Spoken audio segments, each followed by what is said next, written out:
I'm quitting my job tomorrow, Grandma. You'll take care of me while I figure things out.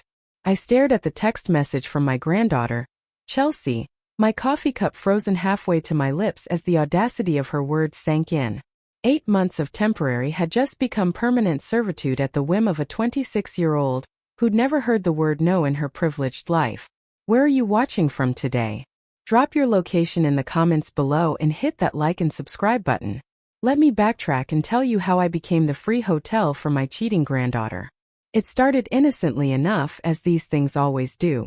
Chelsea had married her college sweetheart, Marcus, and moved to Portland, about an hour from my little town of Millbrook. For 2 years, everything seemed perfect. She posted those annoying couple photos on Facebook. You know the type. Both of them grinning at fancy restaurants with captions about living their best life. Then one Wednesday evening last March, my doorbell rang at 11:47 p.m. I knew the exact time because I'd been watching the late news when that urgent, desperate knocking started. Through the peephole, I saw Chelsea standing on my porch with 2 suitcases and mascara streaking down her cheeks like war paint. "Grandma Betty, please," she sobbed the moment I opened the door. "Marcus found out about everything. He threw me out. I have nowhere else to go." Everything. That was an interesting word choice, wasn't it? Not Marcus found out I cheated or I made a mistake. No, Chelsea said everything like she was the victim of some cosmic misunderstanding rather than a grown woman who'd been caught red-handed with her personal trainer. I wrapped my granddaughter in my arms because that's what grandmothers do, even when we suspect we're being played. "It's okay, sweetheart. You can stay here as long as you need." Famous last words, as it turned out. Just temporarily, she assured me between sobs. Maybe a month, just until I figure things out. That was 8 months ago. 8 months of Chelsea treating my home like a luxury resort, where the amenities included free meals, housekeeping, and a grandmother who apparently existed solely to fund her healing journey. But this morning's text message had pushed me past my breaking point into territory I hadn't visited since I was raising my own children. I sat down my coffee and read the message again just to make sure I hadn't hallucinated the sheer nerve of it. No, there it was in black and white. "I'm quitting my job tomorrow. Not Grandma. I'm struggling and wonder if we could discuss my options. Not I'm grateful for everything you've done." Just a simple announcement that she decided to quit her perfectly good job at the marketing firm and expected me to pick up the tab indefinitely. Well, wasn't that precious? That's when I realized I'd been looking at this situation all wrong. I'd been thinking like a grandmother when I should have been thinking like the woman who'd raised 3 kids on a secretary's salary after my husband died at 42. The woman who'd worked 2 jobs to put those kids through college. The woman who'd somehow forgotten that kindness without boundaries isn't kindness at all. It's enabling. Chelsea had been working remotely since moving in, which I'd initially appreciated. It meant she was contributing something, even if her contribution to household expenses had been exactly $0 and 0. But working from my guest room apparently wasn't glamorous enough for someone who'd grown accustomed to thinking the world owed her a living. I picked up my phone and called my neighbor Margaret, who'd been watching this circus unfold from her kitchen window for the better part of a year. "Margaret, it's Betty. Are you busy this morning?" "Never too busy for you, hun. What's going on?" "I need to run some errands and I was wondering if you could keep an eye on the house. Chelsea's upstairs, probably planning her next career move, which apparently involves being professionally unemployed." Margaret chuckled. "That girl's really something, isn't she? Bill saw her having lunch at that expensive bistro downtown yesterday. Said she was dressed like she was going to a job interview at Vogue." Interesting. Chelsea had told me she was home all day working on a big project. Either she was moonlighting as a fashion model or my granddaughter had been lying to me again. "Margaret, can I ask you something? In your honest opinion, do you think I'm being a pushover?" The silence on the other end stretched long enough for me to question whether the call had dropped. "Betty," Margaret finally said, "you're the kindest woman I know, but that girl has been taking advantage of your generosity since the day she moved in. Last week, I saw her having groceries delivered while you were at the store buying food for dinner. She's ordering takeout while you're cooking meals she doesn't even bother to eat." My stomach clenched because every word Margaret said was true. Chelsea had her own routine that existed parallel to mine, like we were roommates who'd never actually agreed to the arrangement. She slept until 10 o'clock, worked sporadically, took long lunch breaks, and treated my home like her personal retreat center. I think Margaret continued gently, it might be time for some tough love. After hanging up, I sat in my kitchen and really looked at my life for the first time in months. My grocery bills had doubled. My utility bills had increased by 40%. My quiet, peaceful retirement had become a constant stress fest of walking on eggshells around someone who acted like I should be grateful for her presence. But the text message this morning had clarified something important. Chelsea wasn't planning to leave. She wasn't figuring anything out.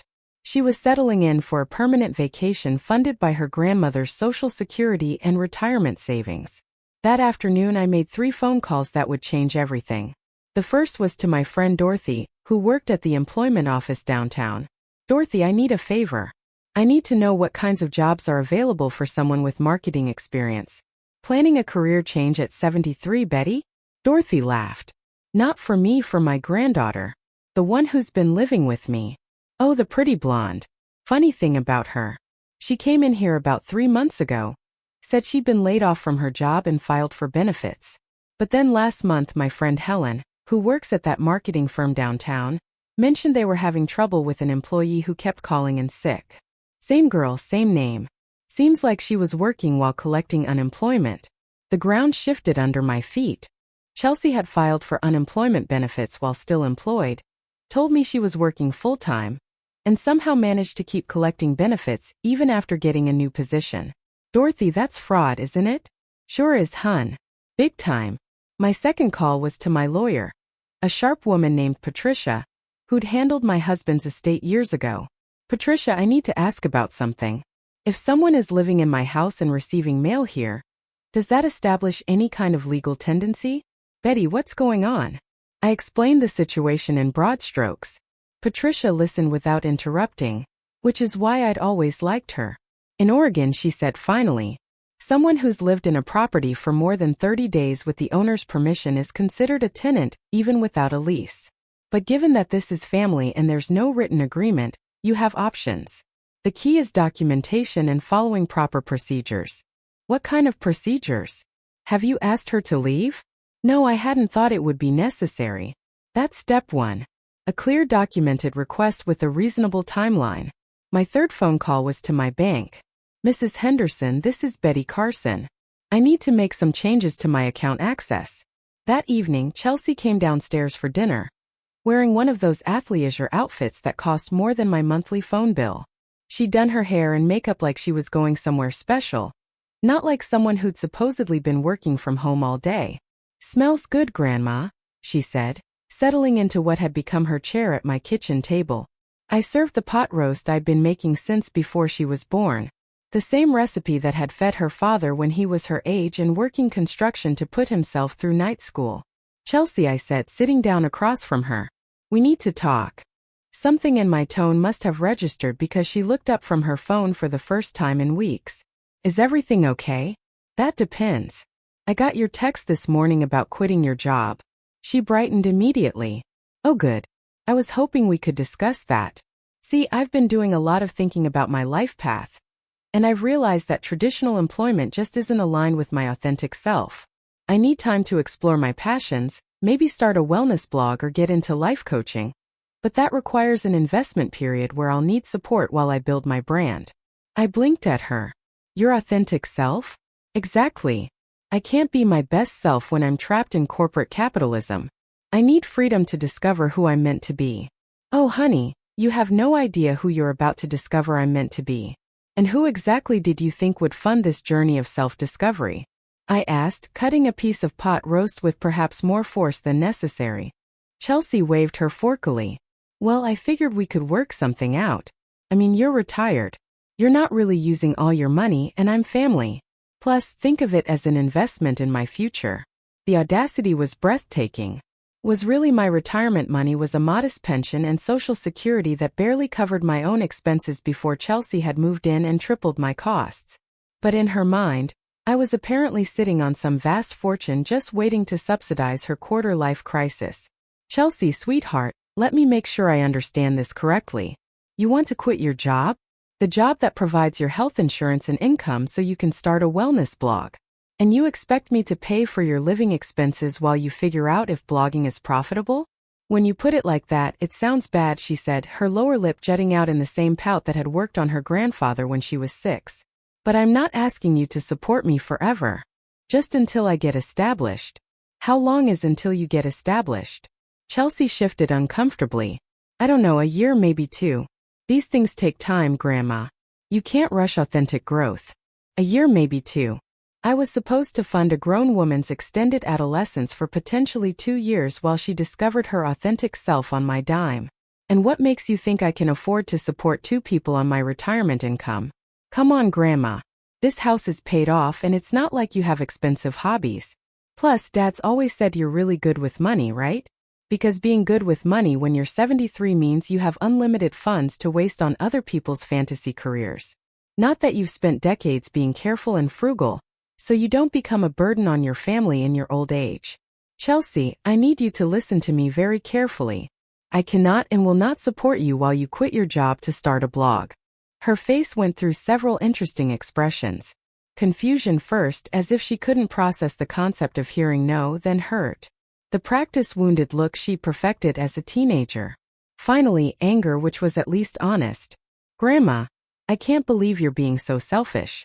I thought family was supposed to help each other. Family does help each other. I've helped you for 8 months. I've provided you with housing, food, utilities, and emotional support, while you've contributed nothing except higher bills and attitude. I've been working. Have you? Because I had an interesting conversation with Dorothy at the employment office today. The color drained from her face. For a moment, she looked exactly like her father when I'd caught him sneaking in past curfew 30 years ago. Guilty, panicked, and calculating how to talk her way out of trouble. What did she tell you? She told me that you filed for unemployment benefits 3 months ago, claiming you'd been laid off. But you were still working at the marketing firm, weren't you? Chelsea's confident expression crumbled. It's not what you think. Then explain it to me. I was having problems at work. My boss was micromanaging me and the environment was toxic. I knew they were going to fire me eventually, so I filed for benefits early. It's not like I was stealing money. Chelsea, collecting unemployment benefits while you're employed is fraud. It doesn't matter if you think you might get fired someday. Lots of people do it. It's not a big deal. It's a felony, sweetheart. And it becomes a very big deal when the state finds out. For the first time since moving in, Chelsea looked genuinely frightened. You wouldn't report me. I don't have to. Dorothy said the employment office is already investigating discrepancies in your case.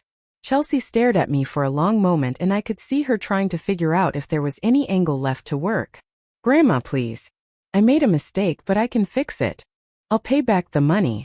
With what money? You want to quit your job, remember? I'll keep the job and start paying you rent. How much rent? I don't know. Whatever's fair. I pulled out a piece of paper I'd been working on while she was upstairs.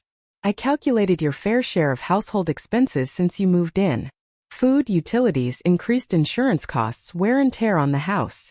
Comes to about $1,200 per month. Chelsea's eyes widened. $1,200? That's most of my salary. Then you'll need to find a way to earn more money. This is insane. Other grandparents would be supportive. Other grandparents probably have grandchildren who don't commit fraud and expect their families to fund their lifestyle fantasies. Chelsea stood up so fast, her chair scraped against the floor. Fine. You know what? Maybe I don't want to stay here anymore anyway. This house is depressing. And she paused, probably remembering that she needed my continued cooperation. And what, Chelsea? Nothing. Forget it. But I could see it in her eyes. I was old. I was boring. I was an obstacle to the life she thought she deserved. In Chelsea's mind, I existed to serve her needs. And the moment I stopped being useful, I became the problem. You have 2 weeks, I said calmly. 2 weeks for what? 2 weeks to decide. Keep your job and we'll discuss a reasonable arrangement for you to continue living here temporarily with rent or find somewhere else to live. But either way, the days of you treating my home like a free resort are over. Chelsea stared at me like I'd just spoken in ancient Greek. You're kicking me out. I'm giving you choices. What you do with them is up to you. That's when I saw something flicker across her face that told me I'd been right to make those phone calls earlier. Something cold and calculating that reminded me that pretty wounded Chelsea was also the same person who'd been defrauding government agencies and lying to me for months. 2 weeks was going to be very interesting indeed. The next morning I woke up to find my kitchen ransacked. Not violently but methodically. Every cabinet had been opened, every drawer pulled out, and my important papers were scattered across the counter. My bank statements, insurance documents, even my old tax returns were spread out like Chelsea had been conducting some kind of financial audit. She was sitting at my kitchen table with my laptop open, typing furiously while surrounded by the evidence of her midnight investigation. "Good morning," I said pleasantly, stepping carefully around the mess. "Looking for something?" Chelsea didn't even have the grace to look embarrassed. "I was trying to understand your financial situation. If you're really struggling, maybe we can find a solution that works for both of us." My financial situation. I poured myself coffee from the pot she'd made. Probably the first time she'd touched the coffee maker since moving in. "How thoughtful of you to be concerned. I found some things that don't make sense, Grandma. Like this investment account statement that shows over $380,000, and this life insurance policy worth $150,000. Plus the house is worth at least $320,000 according to Zillow." Oh, my little granddaughter had been busy. She'd found my investment account, the one I'd been building for 40 years to ensure I never became a burden on my children. She'd found the life insurance policy my husband had left me. She'd even researched the value of my house, the house I'd been living in and maintaining for 35 years. "So, you see," Chelsea continued, her voice taking on that persuasive tone she used when she wanted something, "you're actually pretty well off. You could easily afford to help me get started with my business venture. Think of it as an early inheritance." An early inheritance. My 26-year-old granddaughter had spent the night calculating the value of my assets and decided she was entitled to a portion of them while I was still breathing. "Chelsea, sweetheart, did it occur to you that those assets are meant to cover my expenses for potentially 20 or 30 more years? Healthcare, long-term care, emergencies, but you're healthy. And besides, this house is way too big for one person. You could sell it, move into a nice senior community, and use the leftover money to invest in my future." She had it all figured out. Sell my house, the house where I'd raised my children and built my life so she wouldn't have to get a job she didn't love. Move into a nice senior community so she could have access to my money. Or, Chelsea continued, warming to her theme, you could take out a home equity loan. Property taxes are so reasonable, and the payments would be tiny compared to what this place is worth. I stared at my granddaughter, really looked at her and realized I was seeing her clearly for the first time. The pretty face, the practiced tears, the wounded victim act. It was all packaging for someone fundamentally selfish.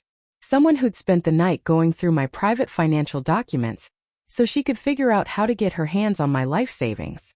"Let me get this straight," I said, sitting down across from her. "You want me to either sell my house or mortgage it so you can quit your job and start a blog? A wellness business?" "Grandma, it's not just a blog, right? A wellness business run by someone who's been defrauding the unemployment office and lying to her grandmother for months." Chelsea's cheeks flushed. "That's not fair. I've been going through a difficult time. And what exactly qualifies you to give wellness advice to other people? Your expertise in destroying your marriage, your skills in financial manipulation. I've been doing a lot of personal growth work. I've read dozens of books about authentic living and manifestation.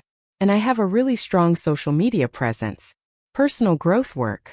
She'd been living rent-free in my house for 8 months, and she considered that personal growth work. "Chelsea, I'm curious about something. In all your research last night, did you happen to calculate how much money you've cost me since moving in?" She shifted uncomfortably. "I don't know what you mean." I opened my own laptop, which I'd password protected after catching her using it to research investment scams 3 months ago. "Let me show you some numbers. Before you moved in, my monthly expenses were approximately $2,400. That covered everything. Utilities, food, insurance, maintenance, everything." Chelsea's eyes darted toward the door like she was calculating escape routes.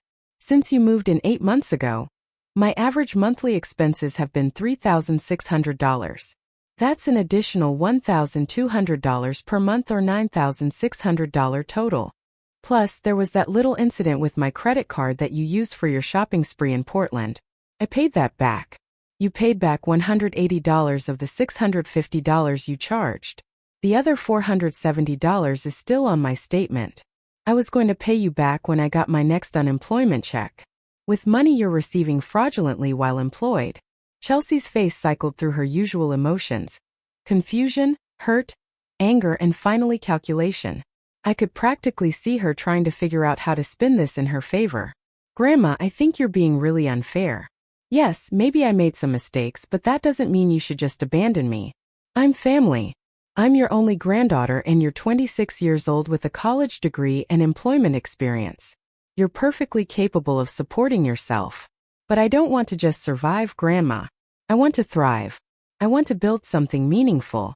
Then build it with your own money and your own work. Chelsea stood up abruptly, her chair scraping against the floor for the second time in 2 days. Fine. You know what? I don't need your help anyway. I have other options. What other options? I've been talking to Derek. He thinks I have real potential as an influencer and he has connections in the wellness industry. He might be able to help me get started. Derek, the personal trainer she cheated with. So my granddaughter's backup plan was to run to her married boyfriend and expect him to fund her lifestyle. Chelsea, Derek is married. Not for much longer. His marriage is basically over. He's just waiting for the right time to leave. Oh honey, every married man who's cheating says his marriage is basically over. It's right there in the Cheating Husband Handbook, Chapter 1. And he's offered to support you financially while you build your influencer career. He believes in me, Grandma, unlike some people. There it was. The manipulation attempt disguised as emotional blackmail. I was supposed to feel guilty for not believing in her dreams hard enough to fund them indefinitely. Chelsea, I'm glad you have other options. That makes what I'm about to say much easier. Something in my tone must have warned her because she sat back down, suddenly looking much younger and less certain. I've made some decisions about our living arrangement. I continue decisions that will take effect whether you choose to keep your job or not. What kind of decisions? Starting Monday, you'll be paying rent $800 per month plus half the utilities. If you want to continue living here, you'll contribute to the household expenses like any other adult. $800. That's almost my entire salary. Then you'll need to find a higher paying job or find somewhere cheaper to live. Chelsea stared at me with something approaching panic. For 8 months she'd been living consequence-free, funded by her grandmother's retirement savings while she played house, and explored her authentic self. The idea of actually paying for her lifestyle had apparently never occurred to her. This is so unfair, she said finally. You're putting me in an impossible position. I'm putting you in an adult position. Welcome to the real world, sweetheart. That's when Chelsea smiled. And it wasn't her usual pretty charming smile. It was something colder, more calculated. You know what, Grandma? I don't think you've thought this through. What do you mean? I mean, I've been living here for 8 months. I received mail here. This is my legal residence. You can't just start charging rent without proper notice. My blood chilled because she was right. Patricia had warned me about tenant rights, but I'd hoped it wouldn't come to that. Are you threatening me, Chelsea? I'm just saying that maybe we should both think carefully about how we want to handle this situation. I'd hate for things to get complicated. And there it was. My sweet granddaughter, the one I'd taken in when she had nowhere else to go, was threatening to use tenant laws to prevent me from controlling my own home. But what Chelsea didn't know was that I'd already had that conversation with Patricia. What she didn't know was that I'd been preparing for this moment since the day I'd found her going through my financial documents. What she really didn't know was that her grandmother had been dealing with manipulative people long before Chelsea was born. 2 weeks was starting to feel like too much time. Monday morning, I woke up to find a notice taped to my refrigerator. Not a note, a notice typed, printed, and formatted like something from a law office. Notice of tenant rights. It read, as a legal tenant of this property, I am entitled to 30 days written notice for any changes to rental terms or request to vacate. Any attempt to force me to leave without proper notice may result in legal action. It was signed Chelsea Marie Thompson, tenant, and dated with Sunday's date.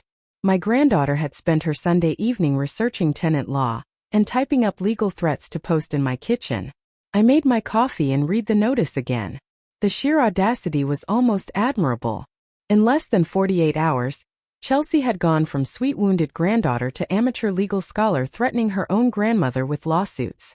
What she'd apparently failed to research, however, was Oregon's specific laws about family members living in homes they don't own, or the fact that I'd recorded every conversation we'd had since Friday night. My phone rang at 7:30. Patricia, right on schedule. Good morning, Betty. How are you holding up? Oh, I'm just fine. Chelsea left me a lovely legal notice this morning. Very professional looking. Patricia chuckled. I see she's been doing some research. That's actually good for us. How is her threatening to sue me good for us? Because it establishes that she understands she's living here as a tenant, not as family. Which brings us to the next phase of your plan. Ah yes, the plan. The one I'd been developing since Margaret had opened my eyes to what was really happening in my own home. Are you ready for this, Betty? Once we start, there's no going back. Patricia, my granddaughter, spent the night going through my financial documents so she could figure out how to get her hands on my life savings. Then she threatened me with legal action when I asked her to pay rent. I passed ready about 2 threats ago. All right then. Phase 1 begins now. At 9 a.m. I knocked on Chelsea's door. She opened it wearing one of those expensive athleisure outfits and a facial mask that probably cost more than my monthly phone bill. Good morning, Chelsea. I wanted to let you know that I received your notice. Good. I'm glad we understand each other. Oh, we definitely understand each other, which is why I wanted to give you this. I handed her an envelope containing her own notice. This one from Patricia's law office. Notice to pay rent or quit, she read aloud. Tenant is hereby notified that she is in default of her rental obligations for failure to pay rent. Tenant must pay all outstanding rent within 72 hours or vacate the premises. Chelsea looked up from the document with confusion morphing into anger. What outstanding rent? You never charged me rent before. Actually, Chelsea, if you read carefully, you'll see that under Oregon law, when someone establishes tenant in a family member's home, they're obligated to contribute to household expenses. Since you've been living here for 8 months without contributing, you owe approximately $9,600 in back contributions. $9,000? That's insane. It's actually quite reasonable. That's $1,200 per month, which is well below market rate for a furnished room in this area. Chelsea's face went white. I don't have $9,000. Then I guess you need to vacate within 72 hours. This is ridiculous. You can't just suddenly decide I owe you money. I'm not deciding anything, sweetheart.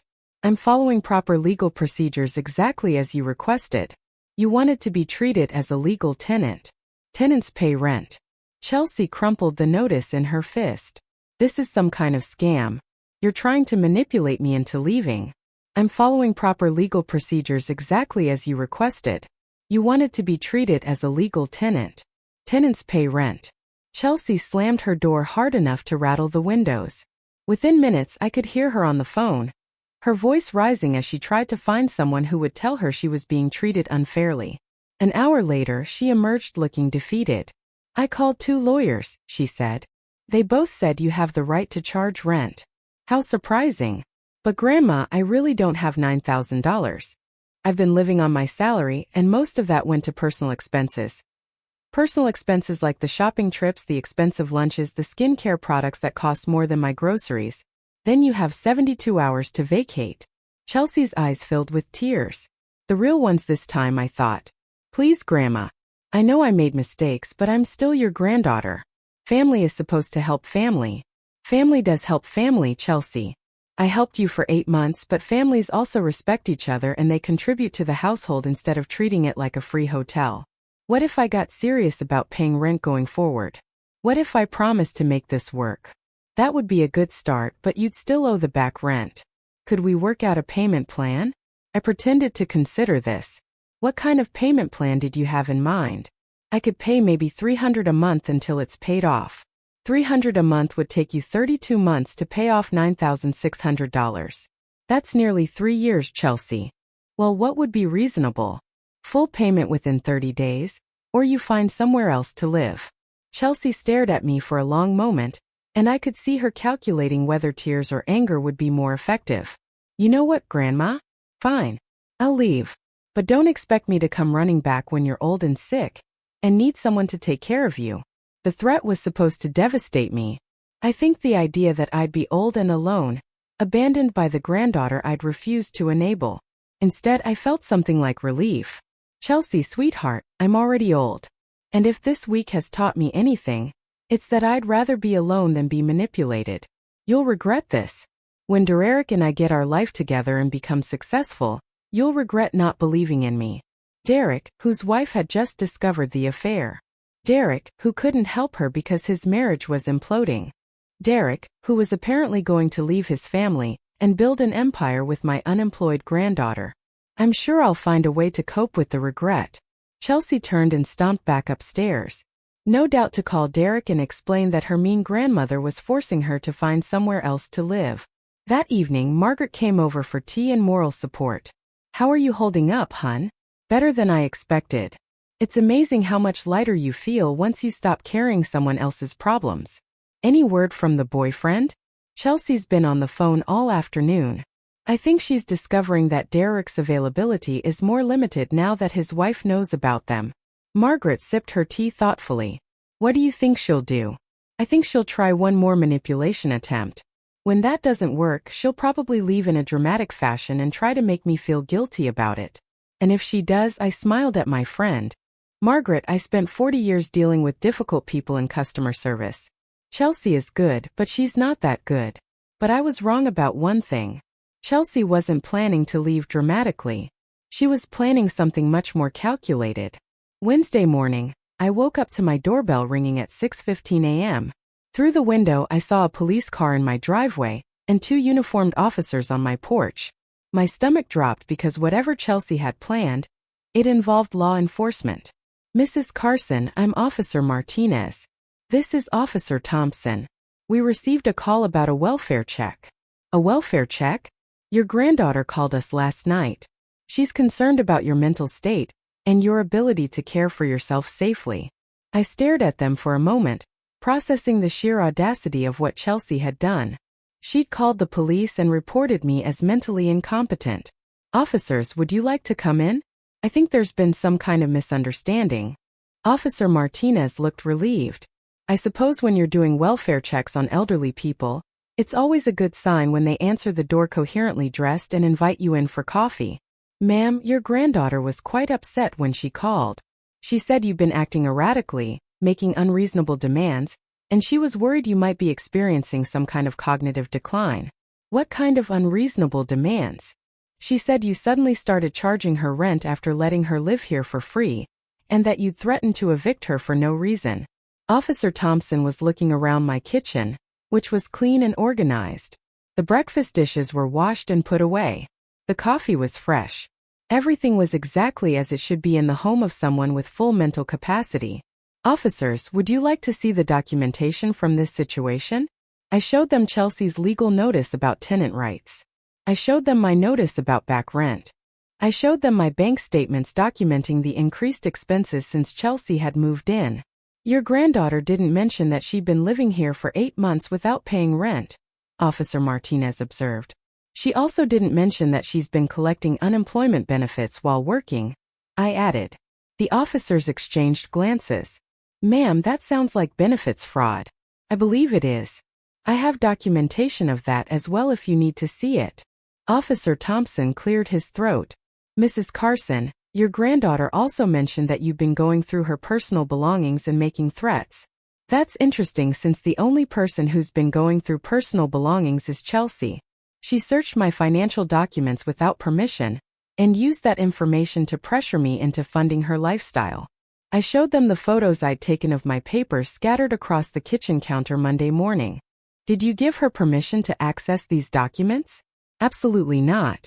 I woke up to find my kitchen ransacked and my private financial information spread across the table. Officer Martinez was taking notes now. Mrs. Carson, based on what we're seeing here, it appears your granddaughter may have misrepresented the situation when she called us. I think my granddaughter is a scared young woman who's about to face some adult consequences for the first time in her life. But I don't think that constitutes a mental health emergency on my part. No, ma'am, it doesn't. We'll document this as an unfounded welfare check. Thank you. I'd appreciate that. After the officers left, I sat in my kitchen and tried to process what had just happened. Chelsea had called the police and tried to have me declared mentally incompetent. She'd lied to law enforcement and wasted their time because she was angry about being asked to pay rent. This wasn't just manipulation anymore. This was scorched earth. At 10 a.m., Chelsea came downstairs dressed like she was going to court. Hair done, makeup perfect, wearing her most conservative outfit. "Good morning, Grandma. I heard you had some visitors this morning." "I did indeed. Very enlightening conversation. I hope you understand that I was only concerned about your welfare. When elderly people start behaving erratically, sometimes family has to intervene." Elderly people behaving erratically. She was 26 years old and talking to me like I was a confused child. "Chelsea, the officers seem to think you'd misrepresented the situation." "What do you mean?" "I mean, they were surprised to learn that the erratic behavior you were concerned about involved me asking you to pay rent after 8 months of free housing." Chelsea's confident expression faltered slightly. "Well, I may not have explained the full context. The full context being that you've been defrauding the unemployment office, going through my private financial documents, and threatening me with lawsuits when I asked you to contribute to household expenses. That's not your twisting everything, am I?" Because Officer Martinez seemed to think that filing false benefits claims while living rent-free with family might be something the state would be interested in investigating. Chelsea went very still. "You didn't tell them about that." "I showed them documentation. They drew their own conclusions." "Grandma, you can't report me for that. I'm family." "Chelsea, you just tried to have me declared mentally incompetent because I asked you to pay rent." Family works both ways. For the first time since this whole situation started, Chelsea looked genuinely frightened. Not manipulative tears or wounded victim act. Real fear. "What do you want from me?" "I want you to pack your things and leave my house today." "I can't leave today. I don't have anywhere to go." "Then you should have thought about that before you called the police and tried to have me committed." Chelsea stared at me for a long moment, and I could see her trying to figure out if there was any angle left to work. What if I apologize? What if I promise to get serious about paying rent and contributing? "Chelsea, you crossed the line this morning. You lied to law enforcement and tried to use my age against me. There's no coming back from that." "Please, Grandma, I'll do anything." "You'll do anything except get a job and support yourself like an adult." "That's not fair." "Life isn't fair, sweetheart. Sometimes we have to do things we don't want to do. Sometimes we have to work jobs we don't love. Sometimes we have to live in places that aren't as nice as we'd prefer. That's called being an adult." "I hate you," she said quietly. "I know, but I love you enough to stop enabling your bad choices." "This isn't love. This is abandonment." "No, Chelsea. Abandonment would have been letting you continue down this path until you're 40, and still expecting other people to pay your way." Chelsea went upstairs to pack, and I called Patricia to let her know about the morning's developments. She called the police. That's actually filing a false report under Oregon law. "I don't want to press charges, Patricia. I just want her out of my house." "That's your choice, but you should document everything in case she escalates further." "Do you think she will?" "Betty, your granddaughter has shown a pattern of increasingly desperate behavior. First manipulation, then legal threats, then false police reports. People like that usually don't stop until they face real consequences." That afternoon, Chelsea loaded her car with her belongings. It took several trips, which told me exactly how much stuff she'd accumulated during her 8 months of temporary housing. As she was putting the last suitcase in her trunk, she turned to me with one final attempt. "Grandma, I know you think I'm terrible, but I really was trying to build something meaningful with my life." "Chelsea, you were trying to build it with my money while lying to me about your circumstances. That's not building something meaningful. That's being a con artist. I would have paid you back eventually." "With what money?" "You wanted to quit your job, remember?" She didn't have an answer for that. "Where will you go?" I asked, because despite everything, she was still my granddaughter. Derek said I could stay with him until we figure things out. Derek, whose wife had just found out about the affair. Derek, who couldn't leave his family. Derek, who'd probably told Chelsea she could stay with him to get her out of his hair temporarily. "Chelsea, Derek is married with children. Do you really think that's a stable situation? His wife is moving out. They're getting separated." I almost felt sorry for her. Almost. "I hope that works out for you." Chelsea got in her car and rolled down the window. Grandma, when this all falls apart for you, when you're sitting in this house all alone, remember that you chose this. I will, sweetheart. I absolutely will. I watched her drive away, and then I went inside to change my locks. But Chelsea's final manipulation wasn't driving away in a huff. It was the phone call I received 2 hours later from my son. Mom, what the hell is going on with Chelsea? My son Di's voice was tight with anger and disbelief. She just showed up at our house crying, saying, "You threw her out and called her a criminal." I closed my eyes and took a deep breath. Of course, Chelsea had driven straight to her father. Of course, she'd presented herself as the victim of her cruel, unreasonable grandmother. Danny, it's a complicated situation. She says you suddenly started charging her rent and threatened to evict her when she couldn't pay. Mom, she's been going through a hard time since her divorce. Her divorce was because she was cheating on Marcus with a married personal trainer. Silence on the other end. What? Chelsea wasn't the victim of a failed marriage, Danny. She was caught having an affair and Marcus threw her out. She came to me because she had nowhere else to go, not because I was her first choice. She never told us that. I'm sure she didn't. Just like she probably didn't tell you that she's been collecting unemployment benefits while working full-time. More silence.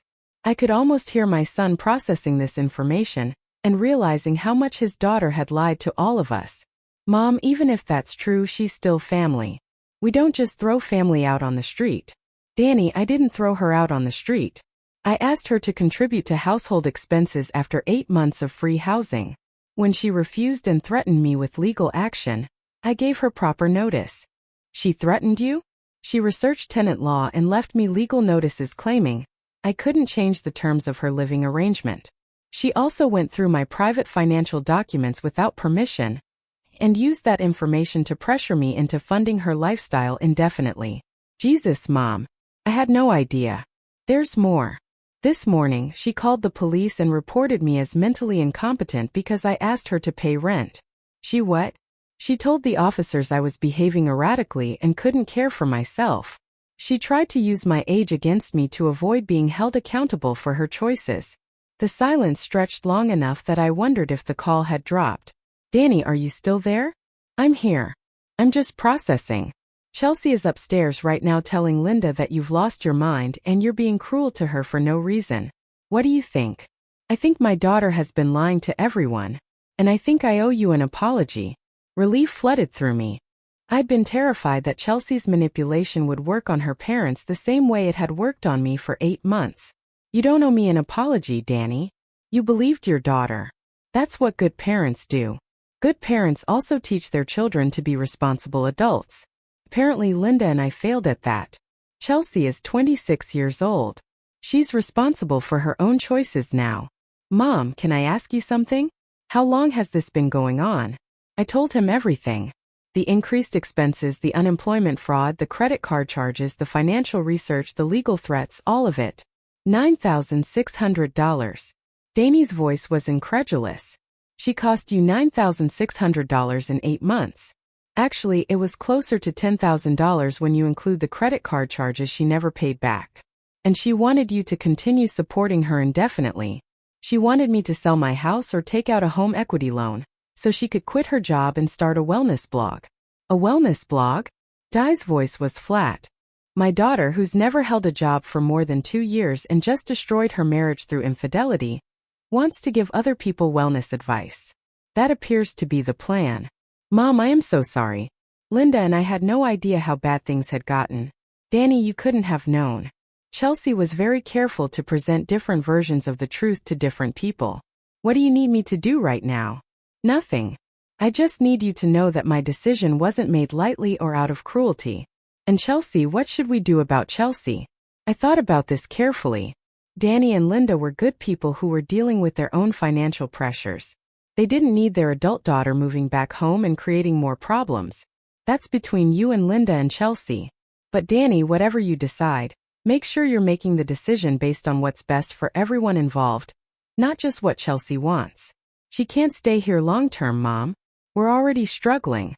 And with my reduced hours since the heart issues, we can't take on additional expenses. Then you'll need to help her understand that. What if she refuses to leave? Then you'll face the same situation I just faced. The choice between enabling her or holding her accountable. After hanging up with Danny, I sat in my quiet kitchen and thought about family loyalty. For 8 months I'd confused enabling with love. I'd thought that being a good grandmother meant sacrificing my own well-being for Chelsea's comfort. But real love, the kind that actually helps people, sometimes means saying no. Sometimes it means watching someone you love face consequences for their choices. Sometimes it means choosing your own well-being over someone else's demands. My phone rang again. This time it was Linda, Danny's wife. "Betty, I owe you an enormous apology." "Linda, you don't." "Yes, I do. Chelsea has been here for 4 hours, and she's already caused more drama than we've had in our house all year. She's demanding we let her stay indefinitely. She's asking to borrow money. And when I told her she'd need to find a job, she had a complete meltdown. I'm sorry you're dealing with this. Don't apologize. You tried to warn us, but we didn't listen. We believed Chelsea's version of events without questioning it." What's Di's reaction? Danny is furious. Not at you, at Chelsea. He just told her that she has 1 week to find other arrangements. How did she take that? About as well as you'd expect. Tears, accusations, threats to cut us out of her life forever if we don't support her dreams. I'm sorry, Linda. Betty, can I ask you something? In all the time Chelsea was living with you, did she ever ask about your health, your finances, your needs? I thought about this. 8 months of daily interaction, and Chelsea had never once asked how I was feeling, whether I needed help with anything, or if her presence was creating any burden. No, she never asked. That tells you everything you need to know about her priorities. That evening, Margaret came over to check on me. How are you holding up, hon? Better than I expected. It feels strange having my house back to myself, but it's a good strange. Any regrets? None. For the first time in 8 months, I can walk through my own house without wondering what Chelsea has gotten into, or what new crisis she's created. What do you think will happen to her? I looked out at my garden where the flowers I'd planted last spring were blooming despite my neglect during the Chelsea months. I think she'll figure it out. Maybe not today, maybe not next month. But eventually she'll realize that she can't manipulate her way through life forever. And if she doesn't, then that's her choice. I can't save someone who doesn't want to be saved. But I was wrong about Chelsea figuring it out quickly. 3 days later, she was back with a plan that would test everything I thought I knew about family loyalty. Saturday morning, I was enjoying my first peaceful breakfast in 8 months when Chelsea's car pulled into my driveway. But she wasn't alone. Derek was with her, and they were both getting out of the car with the kind of determined expressions that meant trouble. I watched through my kitchen window as they approached my front door. Derek was older than I'd expected, maybe 35, with that particular brand of male confidence that comes from having women compete for your attention. Chelsea was wearing a dress I'd never seen before, something expensive looking that made her look more sophisticated than her usual athleisure uniform. The doorbell rang and I took my time answering it.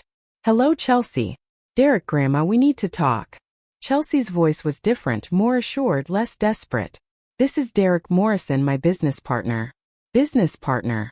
How quickly the married personal trainer had been rebranded. Mr. Morrison. I nodded politely, but didn't invite them in. Mrs. Carson, it's a pleasure to meet you. Chelsea has told me so much about you. I'll bet she has. What can I do for you both? We'd like to present you with a business proposition, Derek said, flashing the kind of smile that had probably worked on countless women. An opportunity that could benefit all of us. I'm listening. May we come in? Chelsea asked.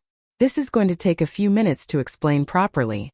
Against my better judgment, I let them into my living room.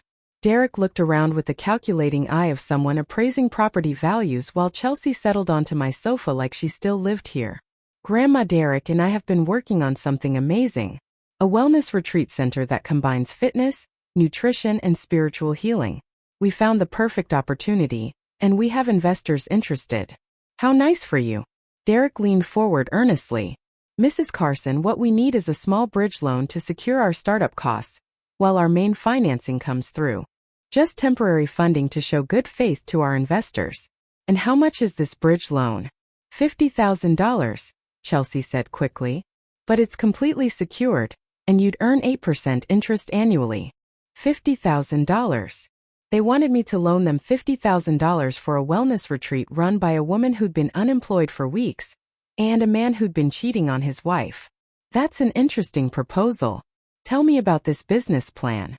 Derek pulled out his phone and showed me what looked like generic wellness retreat photos downloaded from the internet. Beautiful mountain views, people doing yoga, rustic cabins. We're planning to rent retreat space initially, Derek explained. Keep overhead low while we build our client base. And your target market? Professional women who need to reconnect with their authentic selves, Chelsea said eagerly. Derek has connections throughout the fitness industry, and I'll handle the marketing and social media. What's your background in retreat management? Derek's confidence flickered slightly. Well, I've been in the fitness industry for 8 years. I understand what people need for wellness, and your experience in business management, hospitality, event planning. Chelsea would handle the administrative side. She has a marketing background. Chelsea has 8 months of entry-level marketing experience. Grandma. Chelsea's voice was sharp. You're being unfair. I'm being realistic. You're asking me to invest my retirement savings in a business run by someone with no relevant experience. And someone who I paused, looking at Derek. What's your current employment status? Derek shifted uncomfortably. I'm transitioning between opportunities. He means he got fired, Chelsea said quickly. But that's because his boss was threatened by Derek's vision. I see. And your personal situation, Derek? Are you married? It's complicated, he said, his charming smile becoming strained. Most things are. Chelsea, can I speak with you privately for a moment? Chelsea followed me into the kitchen, leaving Derek to examine my living room. Sweetheart, do you know anything about Derek's financial history? What do you mean? I mean, have you done any research on your business partner's background? He's very successful in the fitness industry. Chelsea, did you know he filed for bankruptcy 2 years ago? Her face went white. That's not true. Public records are available online. Derek Morrison, personal trainer, filed bankruptcy in 2022. He also has 3 liens against him for unpaid business debts. You're lying. I'm being thorough. Something you might want to consider before asking me to invest in his business ventures. We returned to the living room where Derek was studying the family photos on my mantle with uncomfortable intensity. Derek, I said pleasantly, Chelsea tells me you're very successful in the fitness industry. That's right. I've built several successful client relationships and your long-term plans. Do you see yourself staying in this area? Absolutely. This is where I want to build my future with Chelsea. Derek and Chelsea exchanged glances. We're partners in every sense, he said carefully. How nice. And your wife? Is she supportive of your career change? Derek's composure cracked completely. My personal life doesn't affect my business capabilities. Actually, it does when you're asking people to invest in your judgment. Chelsea, did Derek mention that he's still married and living with his wife and children? That's temporary, Chelsea said desperately. They're working out the separation details. Are they? Because I called the courthouse yesterday. No divorce papers have been filed. The silence in the room was deafening. Derek looked like he wanted to disappear, and Chelsea looked like she was about to cry. Mrs. Carson, Derek said finally, I think there's been some misunderstanding. I don't think so. I think you're a married man having an affair with my granddaughter, and you're both trying to scam me out of my retirement savings. It's not a scam, Chelsea protested. This is a legitimate business opportunity based on what? Photos downloaded from the internet? A business plan you haven't shown me? The expertise of a bankrupt personal trainer who can't even handle his own marriage honestly? Derek stood up abruptly. Think we should go. I think that's an excellent idea. As they reached the door, Chelsea turned back with one final attempt. Grandma, I know you're angry, but this could really work. We just need someone to believe in us. Chelsea, I've believed in you for 26 years. But believing in someone doesn't mean funding their fantasies with money they haven't earned. You're going to regret this, Derek said quietly. I'm going to regret letting you into my house, but I'll get over it. After they left, I sat in my living room and tried to process what had just happened. Chelsea and her married boyfriend had attempted to manipulate me into funding their fantasy business based on internet photos and empty promises. But what bothered me most wasn't the attempted scam. It was the realization that my granddaughter was so desperate to avoid working that she'd partner with anyone who promised to support her lifestyle. I picked up my phone and called the state unemployment office. Hello. I'd like to report suspected benefits fraud. 2 weeks later, I was having my morning coffee when Detective Sarah Williams called with an update. Mrs. Carson, I wanted to let you know that we've completed our investigation into your granddaughter's unemployment claims. What did you find? She collected $4,200 in benefits while employed. That's a Class C felony under Oregon law. The state attorney's office is moving forward with prosecution. My stomach clenched. Even after everything Chelsea had put me through, hearing that she'd be facing criminal charges was difficult. What kind of penalties are we talking about for a first offense? Probably supervised probation, community service, and full restitution to the state. If she cooperates and shows remorse, she might avoid jail time. And if she doesn't cooperate, then she could be looking at up to a year in county jail. After hanging up, I sat in my quiet kitchen and thought about choices and consequences. In a few days, Chelsea would likely be arrested for crimes she'd committed while living in my house. My family would probably blame me for ruining a young woman's future. But maybe, just maybe, facing real consequences would finally teach Chelsea something that 26 years of enabling hadn't. The arrest happened on a Tuesday. Danny called me that afternoon, his voice shaken. Mom, they arrested Chelsea this morning at work in front of everyone. I'm sorry you had to hear about it that way. Did you know this was going to happen? I reported the unemployment fraud to the state. What they did with that information was their decision. She could go to jail. She could. Or she could accept responsibility, make restitution, and learn from this experience. How can you be so calm about this? Because I've been watching my granddaughter make increasingly bad choices for 8 months and nothing I said or did convinced her to change course. Maybe facing real consequences will. Linda thinks we should hire a lawyer. That's your decision to make. Danny, what would you do? I thought about this carefully. I'd let her face the consequences of her choices with a public defender. I'd make it clear that this was the result of her decisions, not something that happened to her. And I'd tell her that our support depends on her taking full responsibility for her actions. That seems harsh, Danny. What's harsh is watching someone you love destroy their life because they've never faced consequences. What's harsh is enabling someone until they're 40 and still expecting other people to fix their problems. 3 days later, Chelsea called me from jail. Grandma, it's me. Her voice was small and scared. Nothing like the confident young woman who demanded money for her fake business venture. Hello, Chelsea. I need help. They're talking about keeping me here until trial. The public defender says I could get probation if I plead guilty and pay back the money. That sounds like good advice, but I'd have a criminal record. It would ruin my future. Chelsea, what did you think would happen when you committed fraud? I don't know. I thought it would work out somehow. There it was again. The root of Chelsea's problems. I thought it would work out somehow. She'd gone through life expecting other people to make things work out for her. How much is the restitution? $4,200 plus court costs. Maybe $5,000 total. Do you have $5,000? No. I was hoping. Dad said maybe you could help with the restitution and then I could pay you back. Chelsea, I helped you for 8 months. I gave you free housing, free food, free utilities. You repaid me by lying, stealing, and trying to manipulate me into funding your lifestyle. Why would I give you more money? Because I'm your granddaughter. You're also a 26-year-old adult who made deliberate choices to break the law. I know I messed up, but I can change. I can be better. Prove it.